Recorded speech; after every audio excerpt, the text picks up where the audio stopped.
Amnesty International, British section, Movement for Freedom of Opinion and Religion. Second Annual Report, 1st of June 1962, 3st May 1963. I Mitre Court Buildings, Temple, London E.C. 4C Intral 7867. It. E. British section of Amnesty International. Erin. Officers Lionel Alvin, Director, Institute of London of Education. Them. Vice A.I.N. Rum. SCC Tarim. Eric Baker, Henry Warner, Peter Benson and Barristers at Law. Neville. Vincent. Honourable Treasurer, Diticol Guthrie, Director, Polio Research Fund.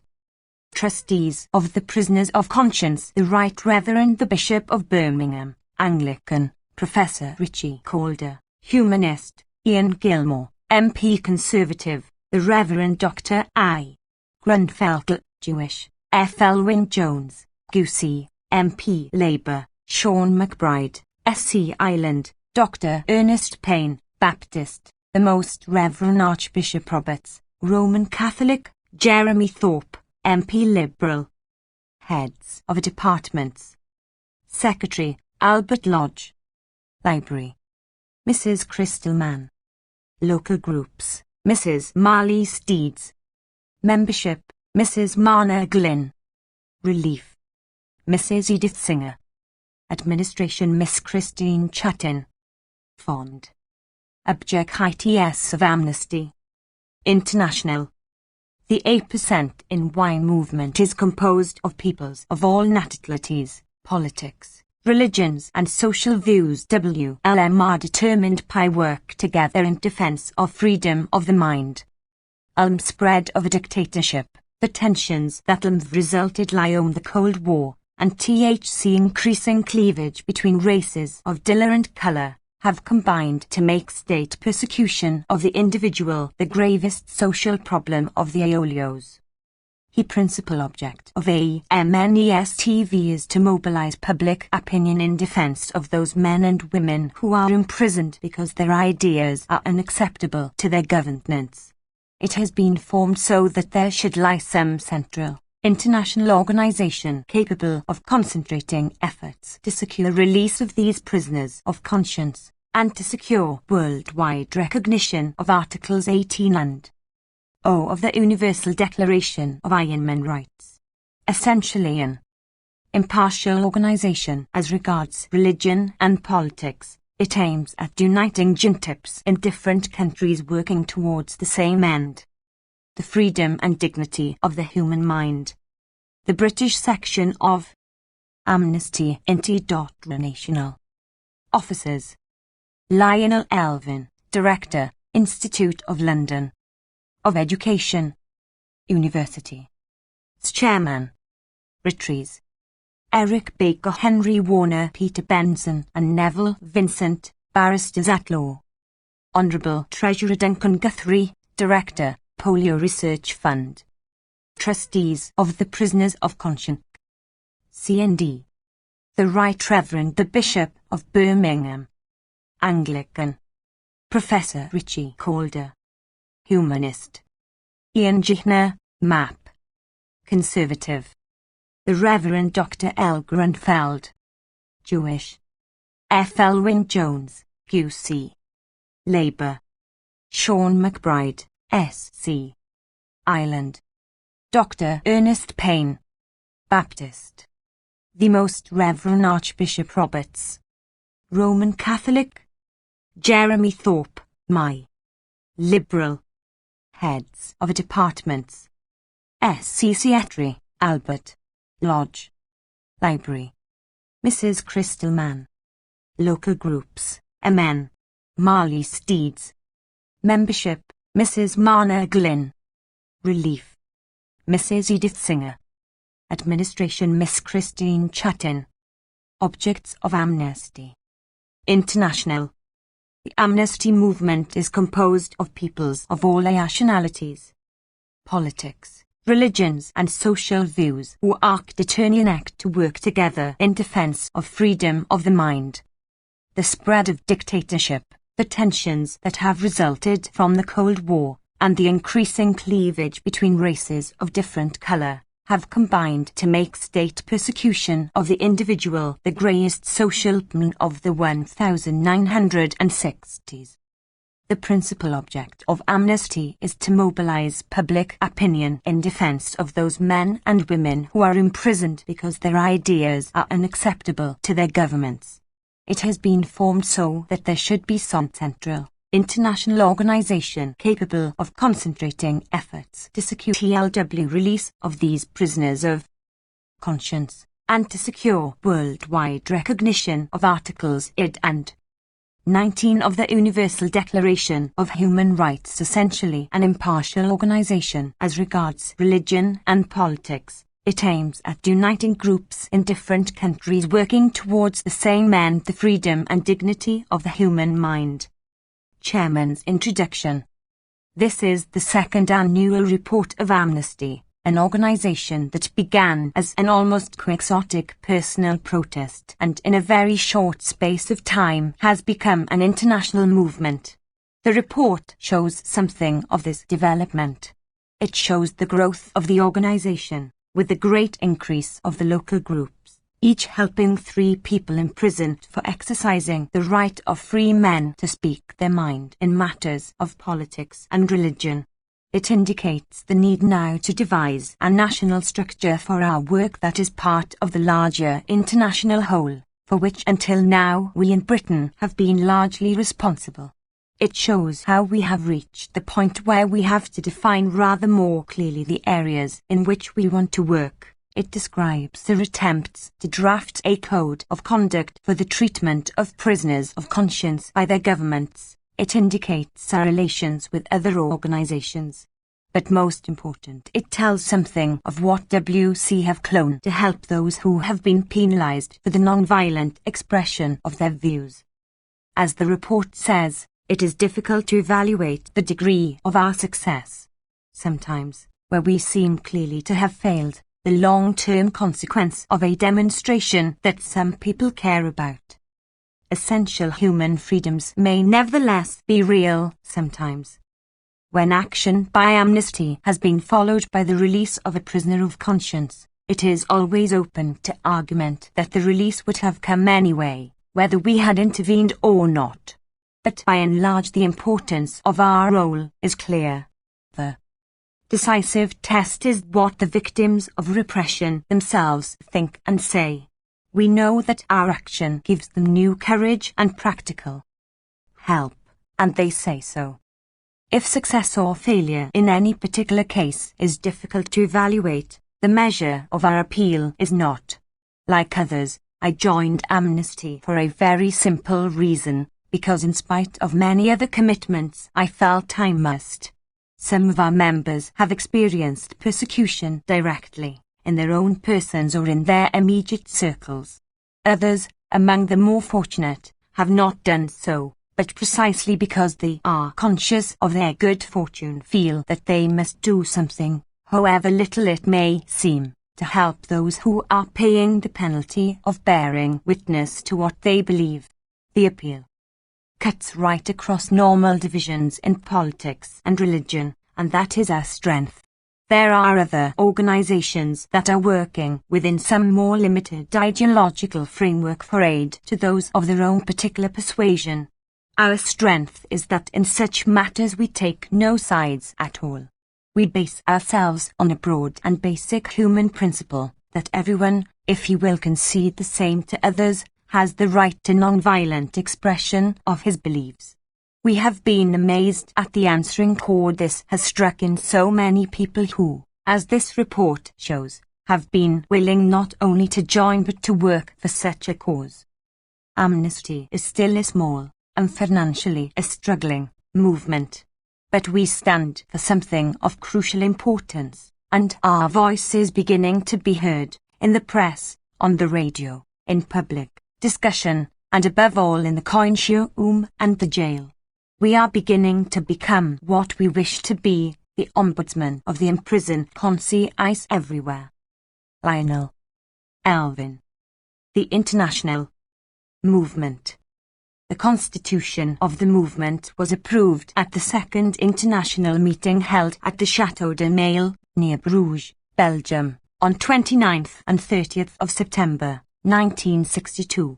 This constitution provides that the policy is to be laid down at an annual international meeting at which each national section shall have 2 votes.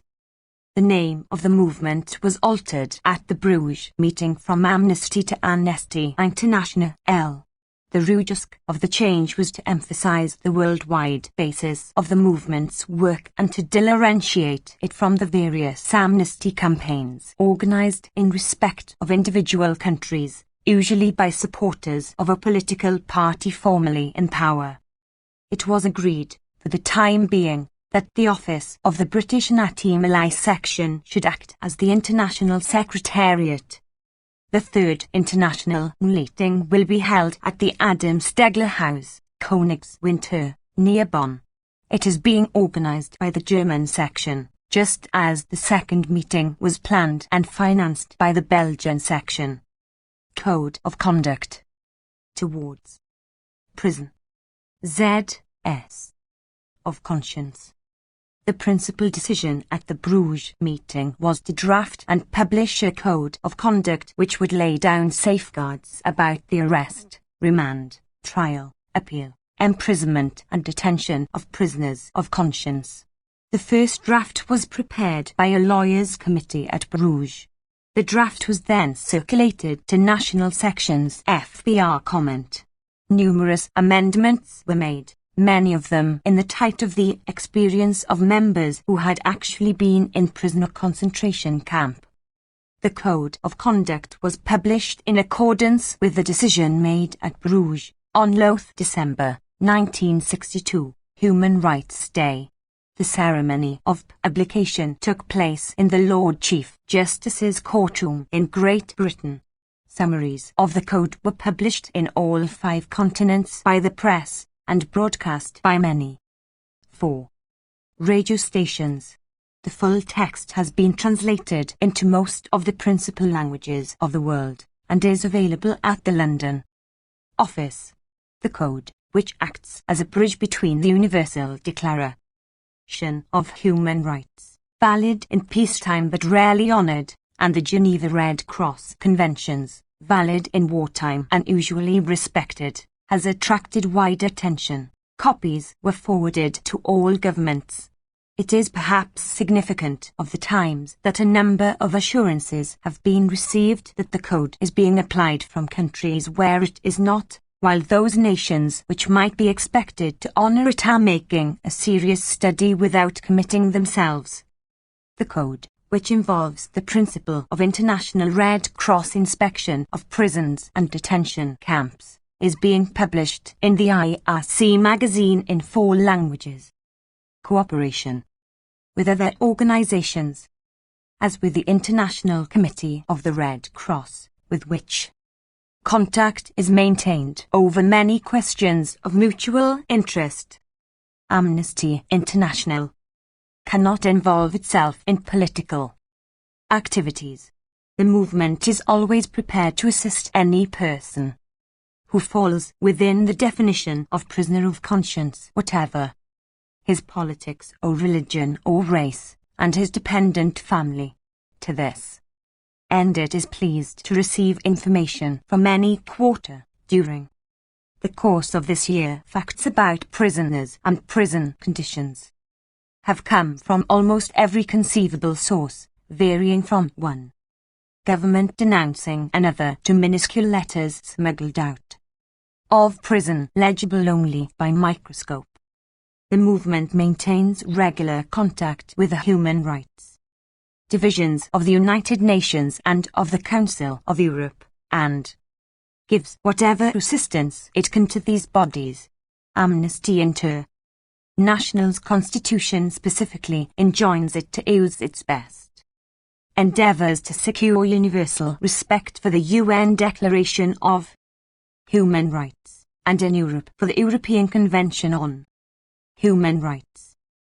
The movement wishes to express its appreciation of the assistance which it has received from numerous international organizations, especially those concerned with lawyers, writers, journalists, trade unionists, students, youth and women, and it wishes to pay tribute to the excellent work, almost all done voluntarily, by supporters of the various national organizations working in the civil liberties field. 5. Human rights. I.A. It was confirmed at the Bruges meeting that the commemoration of Human Rights Day should be one of the principal methods of Schweitzer, who has particularly given us help and encouragement. His 5th anniversary at Lumber in Gabon was commemorated in April 1963, drawing attention to the continuing infringements of the Universal Declaration of Human Rights. HEGR Groups of P.E.E. In 1962, due to the efforts of the movement, the day was commemorated more widely.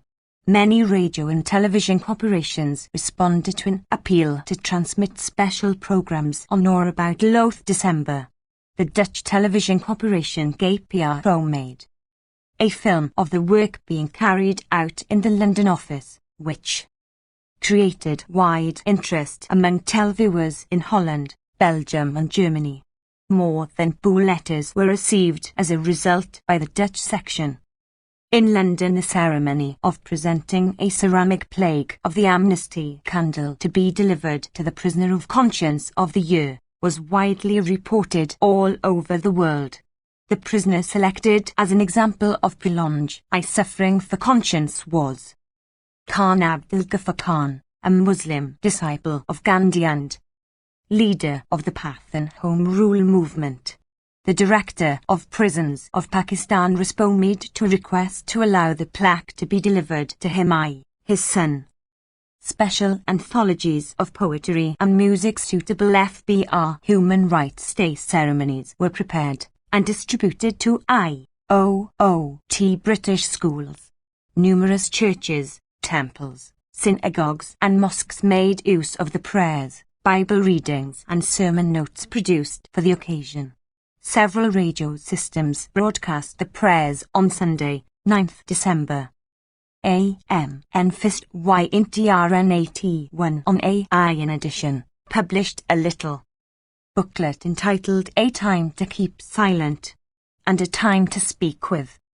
Individual messages from philosophers, statesmen and churchmen written for Human Rights Day, 1962. The very beautiful and moving litany for the persecuted contributed by the great Spanish thinker, Salvador de Madariaga, was declaimed in the Lord Chief Justice's courtroom in London. It is now being set to music. The movement would like to take this occasion to thank the many leading personalities in the world who have sent special messages indicating, publicly or privately, their support for our ideals. It is quite impossible to mention more than a few names in this report, but it would not be right to publish it without tribute to 2 noble supporters who died during the year, Rajendra Prasad, first President of India, and Lord Burkett, British judge and humanitarian. We honour them for their life's work, as we do Dr. Albert. During the year, the number of groups increased from 70 to 260. A most encouraging feature has been the way in which the group adoption system has operated.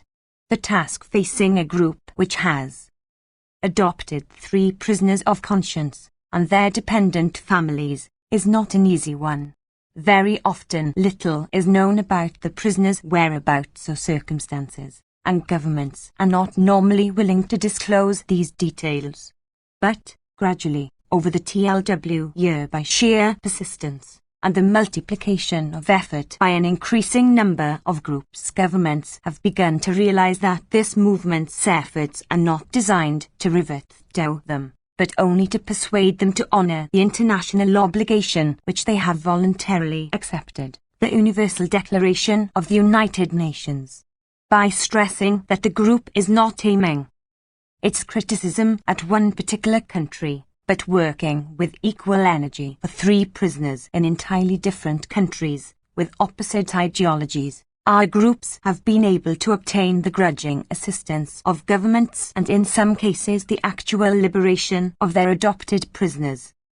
It is never possible to be certain to what extent a group's activity has been the decisive factor in the liberation of a prisoner, but no one can deny that it must be a contributing factor. It is, therefore, with real appreciation of the work done by the groups that we report that during the year 14 out of a total of 770 adopted prisoners were released. The network of groups has spread outwards from Great Britain and now extends to other countries: Australia, Belgium, Denmark, France, Germany, Holland, Italy, Netherlands, Norway, Switzerland and USA. The work of the groups is centrally directed from the Threes Department at the London office. It is impossible to convey the amount of research involved or the delicacy or the issues raised in THC letters sent by the groups to the London office. These letters, from 260 groups in 12 countries, are dealt with by entirely volunteer staff. If the answers are not always as full as their groups hope, this is because of the volume of correspondence. It is always difficult to select one name from many who deserve thanks. But the groups themselves would certainly not wish this report to appear in print without a tribute to Mrs. Marley Steeds, who has 7. answered so many of their letters personally and given out so much encouragement. The Prisoners of Conscience Library. The library, founded by Mrs. Crystal Marsh 2 years ago, has now grown to the extent that there is a paid staff of 1 full-time and 1 part-time worker, together with a number of volunteers. The sources of information which have helped build up their library are 7 daily newspapers and 2 Sunday newspapers, chosen from different countries for their wide news coverage. BBC summary of world broadcasts from USSR, Eastern Europe, the Far East, the Middle East and Africa. 32 periodicals, some international in coverage, some devoted to affairs in specific countries. Information received from international organizations about the arrest of members of their affiliated organizations. Information received from national organizations inside a country or in exile. Letters and calls from prisoners' families, letters from prison. Reports by journalists and other professional people posted abroad. Reports brought back by Amnesty International gates sent to gather information from a specific country. Files are kept on more than 70 countries. At the end of the year under review, there were recorded details of 218 no prisoners of conscience. In addition, the library has lists of many prisoners' names without sufficient information to decide whether or not they fill within the definition of prisoner of conscience.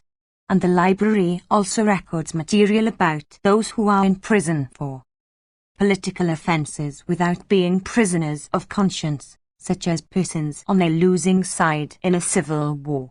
It is worth recording that there are recorded prisoners of conscience in no less than 69 different countries. The great increase in the number of countries during the year is due to the fact that there are now very few independent African states which have not imprisoned political opponents, and in some cases executed them. The library staff hold a weekly meeting at which the cases of prisoners from a particular country are reviewed in the light of the latest reported political developments.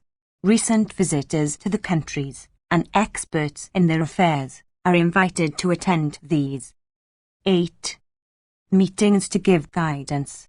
It is in this way that cases of imprisonment are verified to ensure that they are genuine prisoners of conscience. and from these meetings come new suggestions which can be passed to the groups of 3 about methods of bringing pressure to bear and of assisting prisoners and their families. Finally, by means of these regular meetings, it is hoped to ensure that each country and each recorded case is reviewed once a year, so that every prisoner of conscience can be assured that he is not forgotten, even though the numbers of such prisoners may be too numerous for them all to be adopted. Delegates and missions. During the first year of the movement's life, a start was made in sending representatives to the countries where prisoners of conscience were imprisoned. At the Bruges meeting, Sean McBride, SC, stressed the importance of private negotiations with governments. During the year under review, the emphasis has to some extent switched to confidential negotiations and missions.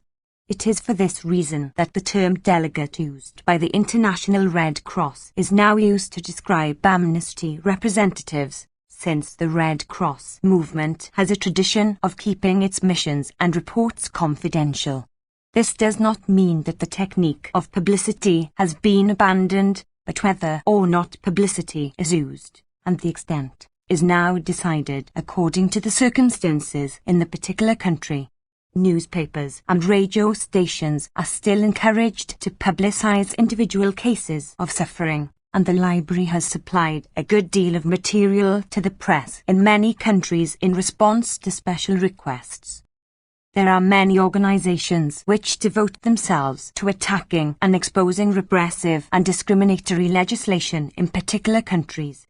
If the amnesty movement is to achieve its own self-appointed task of securing universal respect for the principle of free speech, it must find ways and means of appealing, not only to world opinion, but also to the decency of individual ministers and civil servants.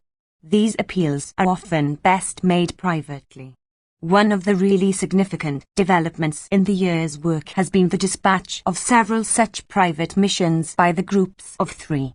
Not infrequently a delegate of a group, travelling to a country solely to make representations about one adopted prisoner, can be more effective than any other form of advocacy. Both the Irish National Section and the Australian deserve congratulations for pioneering the individual group delegate as a technique. Evidence 9. From South Africa shows how effective was the work of one single man who made the long journey from Australia on behalf of his group in the state of Victoria. Because of the importance of confidentiality in SMILE negotiations, it is not possible to publish in this report the identity of all those delegates who have undertaken missions. Before listing the countries to which delegates have gone, it should be noted that choice of countries is frequently imposed by the coincidence of a member of the movement travelling in any event to that country. Amnesty International's funds are so limited that it is only very rarely that the movement can finance these missions itself, and even where it does, no fee is ever paid to the delegate. Grateful thanks are therefore due to all those who have undertaken these delicate and sometimes hazardous missions. During the course of the year, delegates on behalf of the national movement travelled to the following countries: North, South Africa, Europe, Asia, America, Egypt, Ghana, Morocco, South Africa and Southern Rhodesia, Greece, Portugal, Spain, Romania and Yugoslavia, Ceylon, Jordan and Pakistan, Cuba and Mexico, Paraguay and Venezuela. Another development of this side of the work has been the assumption by the London Office of Responsibility for making representations where a sentence of death had been imposed. In these cases, the urgency of the matter makes it impracticable to give out the cases for group adoption. Shortage of finance has limited our special missions to deal with the threat of death to 3 countries. Burundi, where Muir Hunter, of the English Bar, travelled in January in a gallant but unsuccessful attempt to save the lives of 5 members of the opposition party. Ceylon visited by Andrew Fellon, of the English and Irish Bar, at the time of the first trial of 21 officers and civil servants facing the capital penalty. These men remain in prison, but no sentence has been passed. Morocco. Michael Davidson spent 3 weeks there in February, 1963, and as a result of his quiet and persistent endeavours, the government agreed not to carry out the death sentences on 3 because 10. Where financially practicable and otherwise desirable, Th has sent legal observers to certain trials. South Grim trial of Nelson Mandela, Louis Bloat Cooper. Spain trials of members of the FLP Antonia Gerard and Peter Martin. Portugal trial of prisoner adopted by an Australian group. At the expense of that group, Audrey Sunder. Trial of 12 professional men in Oporto. Ian Payne. Development of new national sections. The movement has members in 35 countries and known supporters in several more where it is not advisable for them to apply openly for membership. During the year, emphasis has been increasingly placed on the formation of groups of 3 prisoners. In the light of experience, it is now not the policy of the movement to form national sections except for the purpose of furthering and coordinating the work of groups in that country. The pattern of new national sections is likely to be that established in Great Britain, a federation of groups, financially supported by the contributions of individual members and affiliates not able themselves to take part in group adoption work. When national sections are formed to coordinate group activity, they are encouraged to secure representation on their governing body of the main political parties and religious bodies, thus ensuring the impartial character of the movement. Conferences. 2 conferences were held in London to review the state of personal freedom in the ideological regions of the world. The conference on the Marxist-Leninist countries took place on 16th of June, 1962, and that on Western Europe on 17th November, 1962. In each case, detailed working papers were submitted by experts on the countries concerned, and these were synthesized into working papers made available to those attending the conference. The published reports of the conferences, which have been thoroughly reviewed, contain the working papers and a summary of the main speeches and discussion. Thanks are due to the Halley Stewart Trust in assisting with the cost of publication. In addition, a private meeting was held at St Anthony's College, Oxford on 31st of March, 1963, attended by experts from Great Britain and some other countries, to discuss the danger to life during their 11. Transitional stage from a colony to an independent state. This conference was attended by representatives of several relief organizations. The decision to hold it was taken in the light of the political executions in Burundi referred to earlier. The Relief Department. This was established in February 1963 under Mrs. Edith Singer to deal with the plight of non-adopted prisoners and their dependents. The department also concerns itself with assisting individual refugees to find asylum. Thanks to funds made available from various charities and public bodies, it has been possible to assist a number of cases. The difficulties of conveying money to those in prison and to their families are sufficiently great without adding to them by publicizing details in this report. While it is impossible to assist every case, the department is ready to do whatever it can wherever there is acute hardship. Inspection of prisons. It is not the policy of the movement to undertake the inspection of prisons and detention camps itself, but to press for acceptance of those articles in its code of conduct which provide for international Red Cross inspection. The possibility of Red Cross inspection has been discussed in several sets of negotiation. While it must be for the International Committee of the Red Cross to decide in each case whether it is prepared to send a delegate, its task is made much easier if it receives an invitation from the government. As an instance of this technique of ameliorating detention conditions, reference should be made to the correspondence between the movement and the Prime Minister of Singapore, which was followed by the visit of a Red Cross delegate to Singapore in May 1963. Christmas cards. Once again, the movement made available to its supporters a Christmas card, which was issued together with lists of 144 prisoners of conscience, 48 from each ideological region. Although the cards were in some instances returned to their senders, many reached their addressee. Some members preferred to send a card of their own choice. The entire print of the 1962 special card, 15,000, plus the balance of stock of the 1961 card, 5,000, were sold. As an indication of the volume of cards dispatched, it is known that 7,012 cards were sent to Archbishop Slippage, care of the Ministry of Preservation of Public Order, Moscow. The Archbishop was released after a year's detention in Siberia in February 1963. In addition, sets of envelope seals were printed, each bearing a picture of the Amnesty symbol, the candle encircled by barbed wire. There was a steady sale of these publications. In addition to the special Human Rights Day booklet and their reports of the two conferences previously referred to, a quarterly magazine called Amnesty was published 4 times during the year.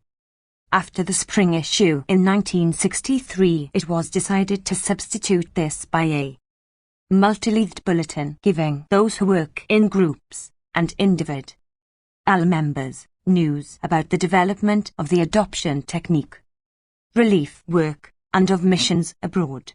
For reasons of economy, this bulletin is produced entirely in the London office. Thanks are expressed to the volunteers who have helped on this side of the work. In May, a handbook for groups of 3 was produced with detailed guidance in the form of question and answer. 1 Haney book was sent to each group. An offer by the editor, Mrs. Clara Urquhart, to give all their royalties on the book came Matter of Life, published in April 1963, 2. The movement has gratefully accepted. This involved the many distinguished contributors of these essays on the conflict between conscience and obedience, also passing on the royalties to Amnesty International. The contributors include 3 Prime Ministers of India, Israel and Northern Rhodesia, and a number of the world's leading philosophers. On the last day of the year under review, 31st May, the movement made a new departure by publishing through the normal book trade a symposium of documents, essays and photographs about conditions in South Africa.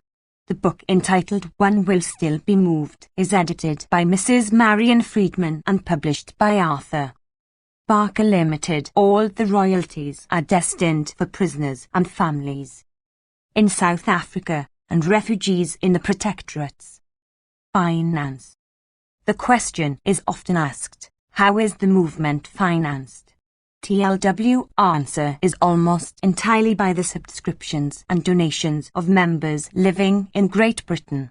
The first contributions have been received from the Irish and German national sections, and their income and expenditure to salaries and national insurance 254287 office rent and services 300 office stationery 1 printing and publishing 158433 postages telephone advertising travelling investigation expenses 3 sundry expenses 1 relief of prisoners' limiles excess of undisco income over expenditure Account for the period. Pound SDS 10 356 195 contribution 2 0 38 7 3 210 410 543 610 914 15 9 423 13 5 138 ITI 688 0 0 374 38 L8, 608 year. Balance sheet at accumulated funds as at 1st of June 1962. Add excess of income over expenditure. Period. For their S. D. 94. 374. 8. Sundry creditors. 411 3. 55 523 85. £934.11 5. We have prepared the above accounts from the books, vouchers and other information supplied, and in our opinion they give a true and fair view of the transactions of the London Policy Committee for the period under review and of the state of affairs as at 3th April 19,632. 14. F. Thomas, June 962nd to 30th of April 1963. By donations and subscriptions 7,00333. From Prisoners of Formation Fund 367. I/advertising. .168. Proceeds of sale of grist nazards. And literature 63069. 3 proceeds of ratite and other hinctions 43913. 18. 3th April 1963. Office furniture and equipment. Bank and cash balances. At cost. S. D. 185 I5. 74900. 78 South Audley Street, London, W. I. 4th of June, 1963. £934.11 5. Howard, Wade and Jacob. Chartered Accountants. 15. Frank Hopkins Mist of I, Los Angeles gave another grant again this year, which is much appreciated. Although supporters in Britain have responded most generously to repeated appeals, the finances of the movement remain wholly inadequate to enable it to face its many tasks and answer the increasing calls for help. £7,500 was raised during the II month ending 30th of April, 1963. This figure, which is approximately the annual salary of one British judge, has had to pay for a staff of 3 full-time and the 2 part-time, rent, postage, telephone and cables, printing and missions abroad. The British Section Policy Committee. During the year Lionel Alvin, director of the Institute of Education at London University, became chairman, and Eric Baker, one of the co-founders, vice-chairman. Duncan Guthrie became honorary treasurer. Peter Benson and Neville Vincent were the honorary secretaries. The committee met monthly, and appointed a subcommittee to deal with staffing, and another with policy towards certain categories of prisoner. Groups of 3. There are 50 groups in the London region and 170 in Great Britain and Northern Ireland. Both groups have been formed within universities or under the supervision of at least one master in the 6 forms of schools. The creation of regional associations of groups has begun in the London and Liverpool areas. Mrs. Peggy Crane was appointed Disarmament Secretary of UNA and retired on this January. She was succeeded by Roger Burke. Mrs. Lowlandville worked throughout the year in the library. Mrs. Mama Glynn has been in charge of the membership department, one of many regular volunteers. Eileen Benjamin started to work in the general office in January 1963. Mrs. Crystal Marsh, who had designed the library, turned her attention more towards the university groups of 3. She, like Mrs. Marley Steeds, already mentioned, has worked almost full-time as a volunteer. Finally, there is Christine Chatton, who is in charge of the general office, responsible for tying up all the odds and ends, from parcels to delegates, visas and tickets. If she is the last mentioned, it is only because she is the first who joined the full-time staff, and she knows, like everyone who works in this movement, paid or unpaid, that the real satisfaction comes from selfless devotion in a worthwhile cause. Printed by Headley Brothers Limited, Log Kings, Wayland and WC 3 and Ashford, Kent. Ways of helping. At the present time, the most urgent need is for funds. Any individual over the age of 14 can become a member by paying the minimum subscription of £2 a year. For this you will receive all our literature, including the annual report, the monthly newsletter, investigators' reports, etc. You can pay a year and receive only the annual report. Local organizations can affiliate for £3 a year and national organizations for £15 a year. Join yourself and try to get a local or national organization with which you may be connected to affiliate. 2. Take the initiative in forming a group of 3 or write to the central office asking for others in the area who may be interested.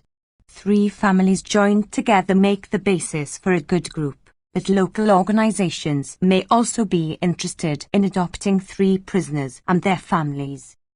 3. Get your local paper, magazine or journal to publish something about the Amnesty International movement. 4. Offer to speak to local organizations about the work of Amnesty International. Speakers notes provided. 5. Offer help the librarian by taking over responsibility for following up cases from a particular country.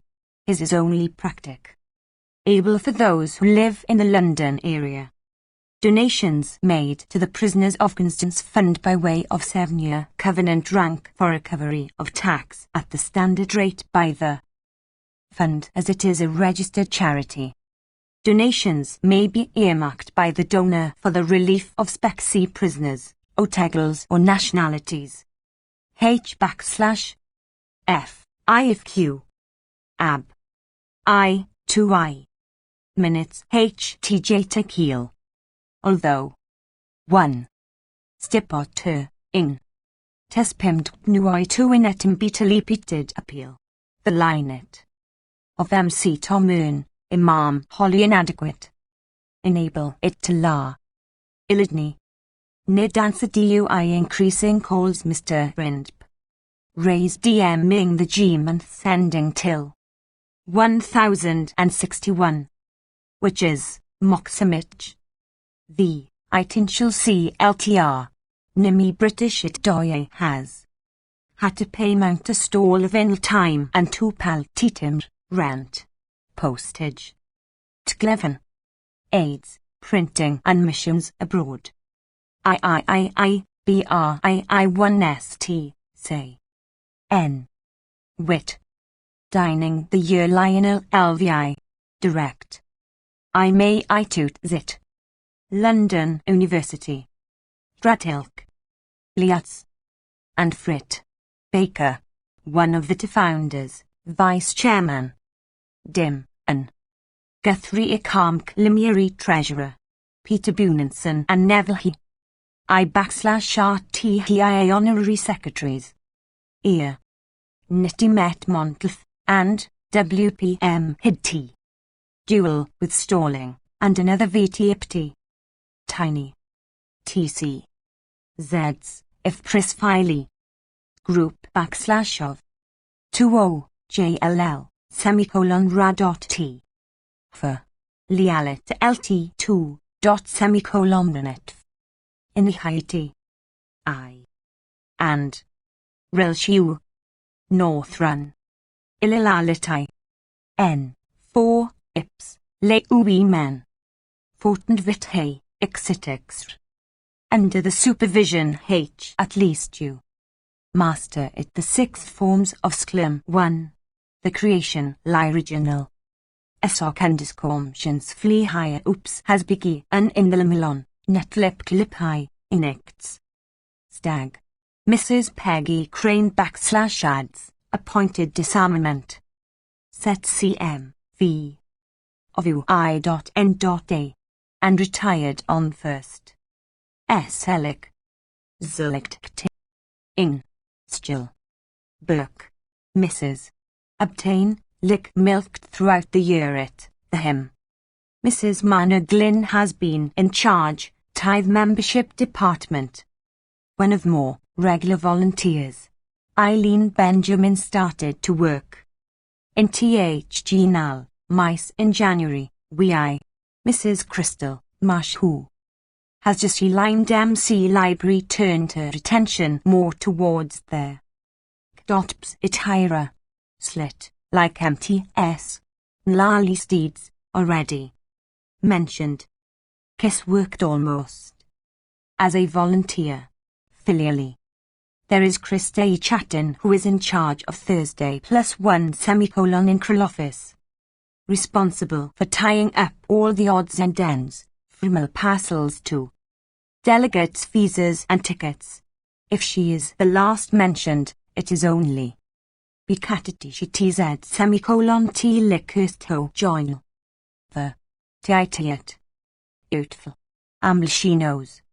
Like Griank who works in Tin's movement, paid or unt. That. The real satisfaction comes from selfless devotion in a worth cause. Why brothers add so 9xway lots and /VC2 unyasts. Ways of helping. At the present the most urgent need is, funds.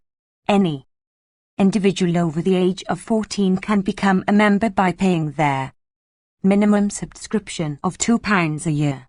For this you will receive all our literature including the annual report, the monthly newsletter, investigators' reports etc. You can pay a year and receive only the annual report. Local organisations can affiliate and discover for £3 a year and national organisations for £5 a year. Join yourself and try to. Local or national organisation with which you may be TED to affiliate. Initiative in one or more a group of 3 or it. Central office asking for others in your area who may be into 3 families joined together make the basis for a good but local organisations may also be interested in adopting prisoners and their families. 3. Get your local paper, magazine or journal to publish something about the Amnesty International movement. 4. Offer to speak to local organisations about the work of Amnesty International. Speakers' notes provided. 5. Offer to help the librarian by taking over responsibility for following up cases from a particular country. This is only practicable for those who live in the London area. Donations made to THC Prisoners of Conscience Fund by way of 7-year covenant rank for recovery of tax at the standard rate by the fund as it is a registered charity. Donations may be earmarked by the donor for the relief of specific prisoners, categories or nationalities. Publications. Forgotten prisoners. 6D. Persecuti on 1961, by Peter Benson. Penguin. Personal Freedom in Marxist, Leninist Conference Report. Countries. Persona well Freedom Western. A Conference Report. Europe. Code of Conduct Conscience. English-French. Towards Prisoners German SPNLSH. Of 1/each. A Time to Keep Silence and a Time to Speak a Human Rights Day Anthology. A Matter of Life. 21/- Original Essays on the Conflict between Constance and Obedience by World Leaders. Jonathan Gape. I will still be moved. I8/- A collection of documents and essays by leading writers about apartheid in South Africa. Arthur Barker. Landesvrat and Pressvrijheid. Treason and the Freedom of the Press. A discussion between international experts Kleppenhauer and Witch. I06DM.